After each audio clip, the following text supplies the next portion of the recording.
भारत 24 ने विकसित Bharat leadership summit 2025 का आयोजन किया। इस आयोजन में देश के कई बड़े नेताओं ने शिरकत की। केंद्रीय मंत्री भूपेंद्र यादव ने भी इस खास कार्यक्रम में भाग लिया। इस दौरान भारत 24 के सीईओ और editor in chief doctor Jagdish Chandra ने केंद्रीय मंत्री भूपेंद्र यादव का स्वागत किया और उनके बारे में काफी रोचक जानकारियां भी साझा की।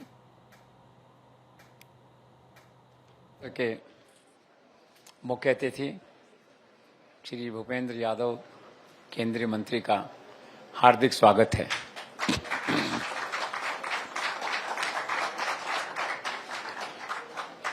उनकी पहचान ये है कि जितने अच्छे संगठन करता हैं उतने ही अच्छे वो मंत्री भी हैं।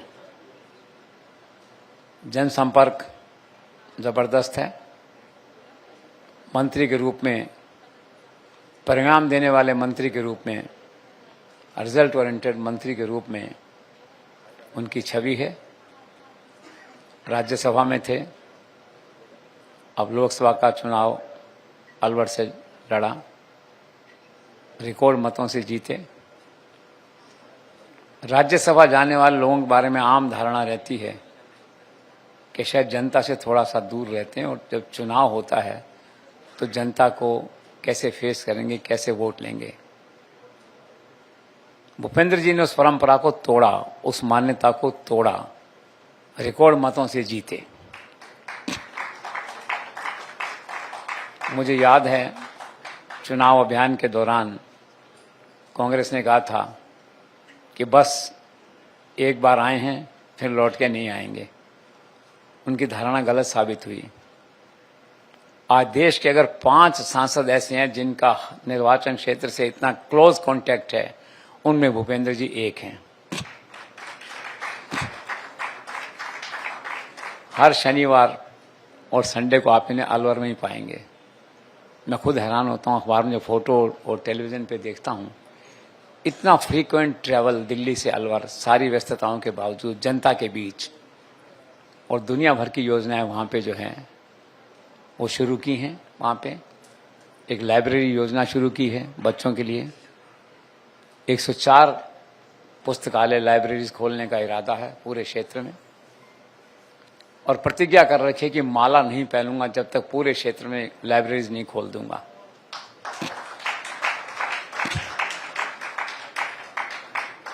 जो लोग माला लेके जाते हैं उनसे कहते हैं भी पुस्तक दे दो एक, और पुस्तक उस लाइब्रेरी में रखते हैं।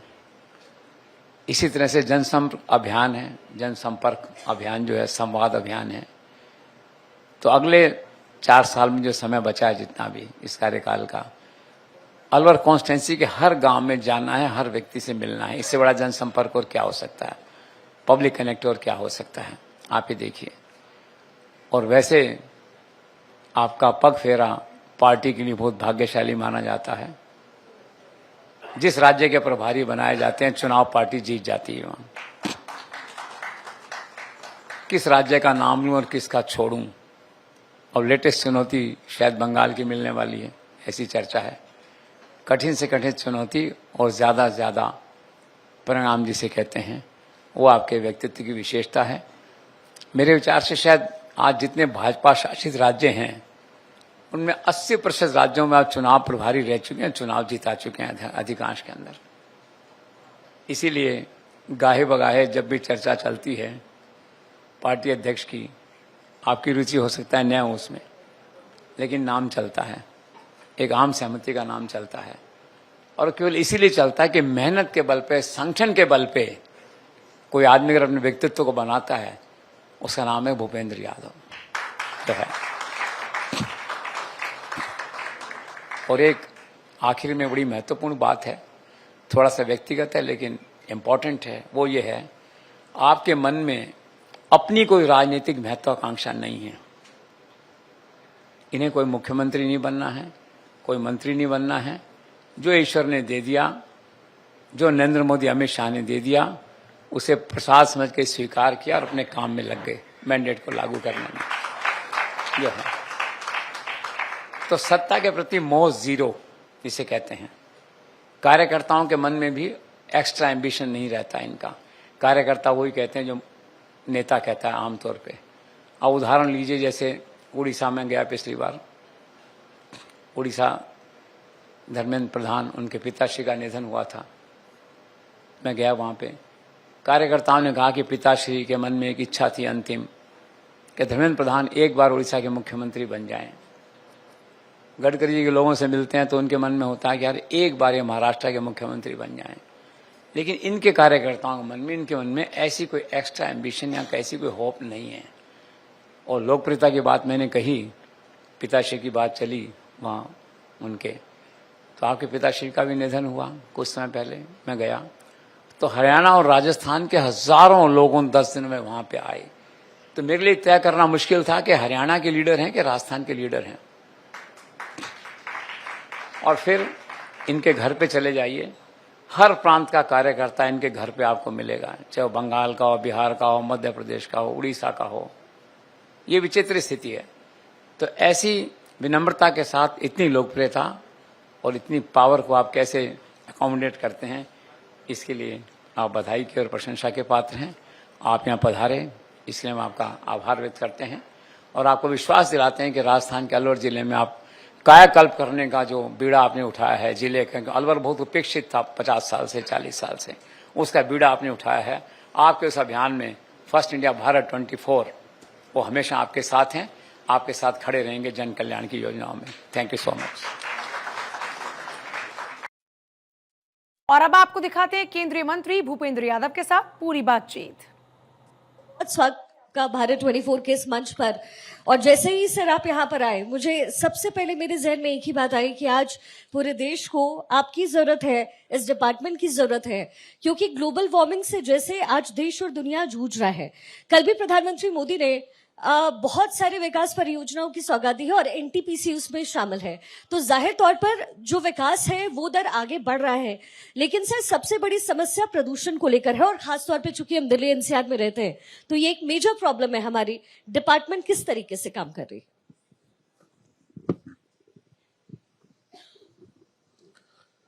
सबसे पहले तो आपको धन्यवाद और आपके टीवी को धन्यवाद कि उन्होंने विकसित भारत लीडरशिप समिट का आयोजन किया।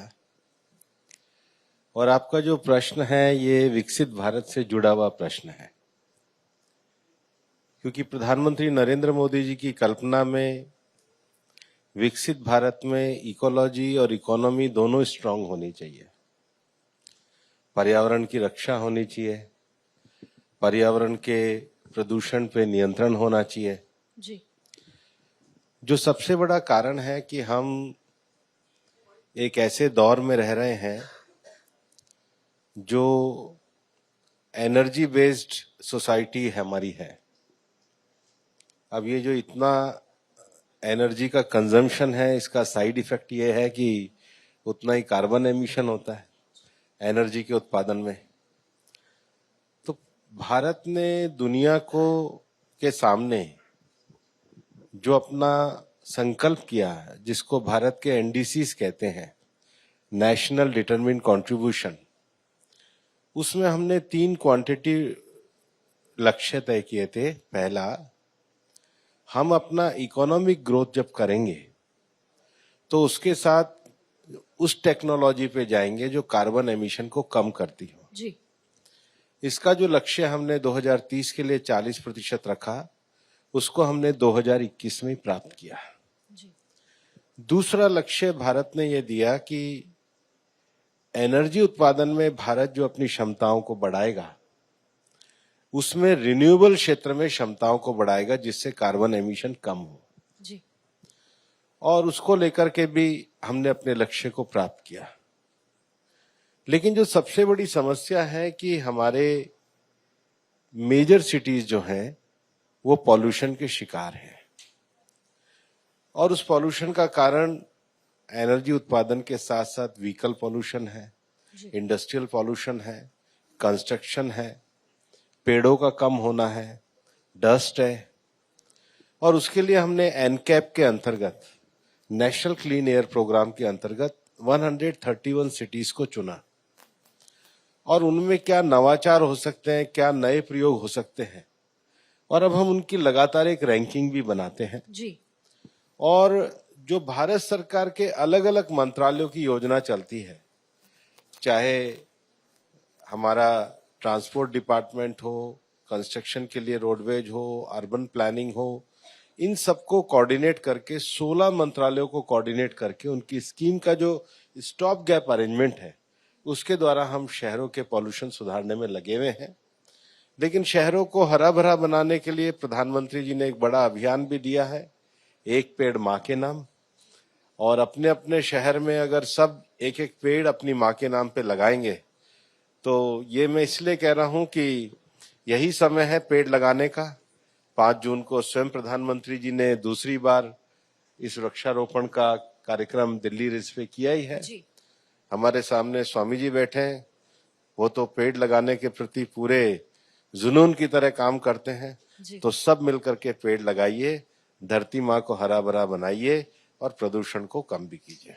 बिल्कुल, सबके सहयोग की जरूरत है किसी भी राष्ट्र निर्माण में। सर, दिल्ली एनसीआर के प्रदूषण की जो बात होती है और जो हालिया जो अभी रिपोर्ट आई है, ये काफी ज्यादा अलार्मिंग है। सिर्फ ग्रैप लागू करना, क्या इसका कोई ऑप्शन या विकल्प नजर नहीं आता आगे? क्योंकि सर इससे लोग भी बहुत प्रभावित होते हैं। गाड़ियों पे हम ऑड इवन लगा देते हैं या जो भी सिचुएशन क्रिएट होती है सरकार फैसला लेती है। क्या किसी और विकल्प के बारे में इस समय हम सोच रहे हैं? ग्रैप सिर्फ नहीं होता है। ग्रैप का क्या अर्थ है बताइए? अलग अलग फेजेस में लगते हैं सर। नहीं है, प्रदूषण क्या है? ग्रैप क्या है? बेसिकली जो प्रदूषण का लेवल है वो बढ़ता है तो अलग फेजेस में लगा। नहीं तो क्या है ये? अलग अलग फेजेस पे प्रदूषण बढ़ने के कारण होते हैं जी। तो जो सबसे, आप ऐसा तो नहीं है कि दिल्ली में सारी आबादी की सब गतिविधियां एक साथ बंद करेंगे। तो पॉल्यूशन में जिन गतिविधियों का कंट्रीब्यूशन ज्यादा है उनको पहले बंद किया जाता है। स्टेज 1, स्टेज 2, स्टेज 3 किया जाता है। ये एक तरीके से ग्रेटर रिस्पांस है एक्शन प्रोग्राम का। तो ग्रैप लगाना ये पूरा एक साइंटिफिक तरीके से सिस्टम को तय किया है कि दिल्ली में किन गतिविधियों को प्राथमिक स्तर पे तुरंत बंद किया जाएगा, फिर सेकंड स्तर पे, थर्ड स्तर पे। क्योंकि पॉल्यूशन का जो एक बहुत बड़ा कारण है वो कार्बन का उत्सर्जन है और वो मानवीय प्रकार की विभिन्न गतिविधियों के कारण होता है। फिर इसको नापोगे कैसे? तो PM 2.5, PM 10 एक पैरामीटर्स होते हैं कि हवा में कौन कौन से कण हैं जो प्रदूषण को फैलाते हैं। तो हवा की गुणवत्ता और क्वालिटी कैसी है। तो सुप्रीम कोर्ट के भी परामर्श से, विभिन्न नागरिक संगठनों के परामर्श से, विभिन्न साइंटिफिक जो इंस्टीट्यूशन है उनकी रिपोर्ट से हमने एक व्यापक पॉलिसी बनाई है और ये पॉलिसी काफी सक्सेसफुल सिद्ध हुई है। इसलिए मेरा आपसे आग्रह रहेगा, इसको सिर्फ ग्रैप ना बोलिए। सिर्फ ग्रैप में अगर आपका कोई सुझाव हो तो आप भी दीजिए, उसको भी शामिल कर देंगे। जी सर, कार्बन इमिशन जिसका जिक्र आपने किया भी, लेकिन देश अब उम्मीद करता है कि नेट जीरो कार्बन इमिशन की तरफ हम आगे बढ़े और गाड़ियों में भी जो डेवलपमेंट हो रहे हैं, जिस तरीके के सर ईवीज आ रहे हैं अब, और प्रधानमंत्री मोदी इसको सपोर्ट भी कर रहे हैं, परिवहन मंत्रालय की तरफ से भी सपोर्ट किया जा रहा है। लेकिन इसको आप एग्रीगेट करके कैसे चल रहे हैं? अगर मैं सर बिजनेस के पर्सपेक्टिव से भी बात करूं। देखो, देश उम्मीद नहीं कर रहा है, देश ने संकल्प किया है। प्रधानमंत्री नरेंद्र मोदी जी का ये विजन है। जो अंतर्राष्ट्रीय पर्यावरण वार्ताएं होती हैं, उन अंतर्राष्ट्रीय पर्यावरण वार्ताओं में सबसे पहले हर देश को अपने एनडीसीज देने होते हैं, नेशनल डिटरमिन्ड कंट्रीब्यूशन। भारत दुनिया के उन चुनिंदा देशों में है जिन्होंने अपने एनडीसीज के प्रमुख लक्ष्यों को समय से 9 साल पहले पूरा किया है और रिवाइज एनडीसी पेश किए हैं। ये हमारी पहली उपलब्धि है। दूसरा, दुनिया की पर्यावरण वार्ताओं में जाते हैं तो दुनिया के सभी देशों को अपने ग्रीन हाउस गैस के जो टारगेट्स हैं, जो उन्होंने ग्रीन हाउस गैस उनका एमिशन हुआ है, वो भी हमने 2019 का प्रस्तुत किया है। और तीसरा, प्रधानमंत्री नरेंद्र मोदी जी के नेतृत्व में भारत ने 2070 के नेट जीरो के अपने लक्ष्य को दुनिया के सामने रखा है। ये विभिन्न संगठनों से परामर्श करने के बाद एक व्यापक रणनीति के तहत नेट जीरो 2070 भारत ने लक्ष्य किया है। ये लक्ष्य केवल छोटा लक्ष्य नहीं है, इसमें हमारी रिन्यूएबल की क्षमता कैसे होगी, हमारी अर्बन प्लानिंग कैसे होगी, हमारा सार्वजनिक ट्रांसपोर्ट कैसे होगा, हमारी स्मार्ट एग्रीकल्चर कैसे होगी, हमारे आने वाले समय में मॉरल वैल्यूज एजुकेशन कैसे होगी, हमारा टेक्नोलॉजिकल एडवांसमेंट कैसे होगा, हमारे नवाचार कैसे होंगे। नवाचार का अर्थ ये है, जैसे प्रधानमंत्री जी ने दुनिया को एक पेड़ माँ के नाम अभियान दिया है, उसके साथ ही साथ मिशन लाइफ दिया है, एनवायरमेंट फ्रेंडली लाइफ स्टाइल। अब एनवायरमेंट फ्रेंडली लाइफ स्टाइल में जो सबसे बड़ी बात है, हम एनर्जी का उत्पादन कर रहे हैं, लेकिन सेव एनर्जी इसको कैसे करेंगे, सेव वाटर इसको कैसे करेंगे, सेव फूड इसको हम कैसे करेंगे। अब दिल्ली में आज मान के चलो कि आबादी करोड़ों की संख्या में है, तो इतना रोज जो सॉलिड वेस्ट आता है, इस सॉलिड वेस्ट का मैनेजमेंट कैसे करोगे। हर घर में हर रसोई तक 70% आइटम प्लास्टिक के हो गए हैं जिनको फेंक दिया जाता है, तो ई वेस्ट मैनेजमेंट कैसे करोगे। और उसके साथ ही साथ सिंगल यूज प्लास्टिक के बैन पे क्या कार्रवाई करोगे। और सबसे बड़ी बात है, जीवन को अच्छा जीना है तो हेल्दी लाइफस्टाइल कैसे अपनाओगे। ये सब व्यापक नीति का हिस्सा है जिसको हम मिशन लाइफ के अंतर्गत भी प्रचारित करते हैं। और नेट जीरो 2070 भारत ने पूरा डॉक्यूमेंट प्रस्तुत किया है। किसी दिन आप एक नेट जीरो 2070 पे अपने टीवी पे भी कार्यक्रम करिए, उस डॉक्यूमेंट की चर्चा करिए, क्योंकि इतने थोड़े समय में वो होना संभव नहीं है। बिल्कुल, उसको व्यापकता से अध्ययन करके सबके सामने रखिए।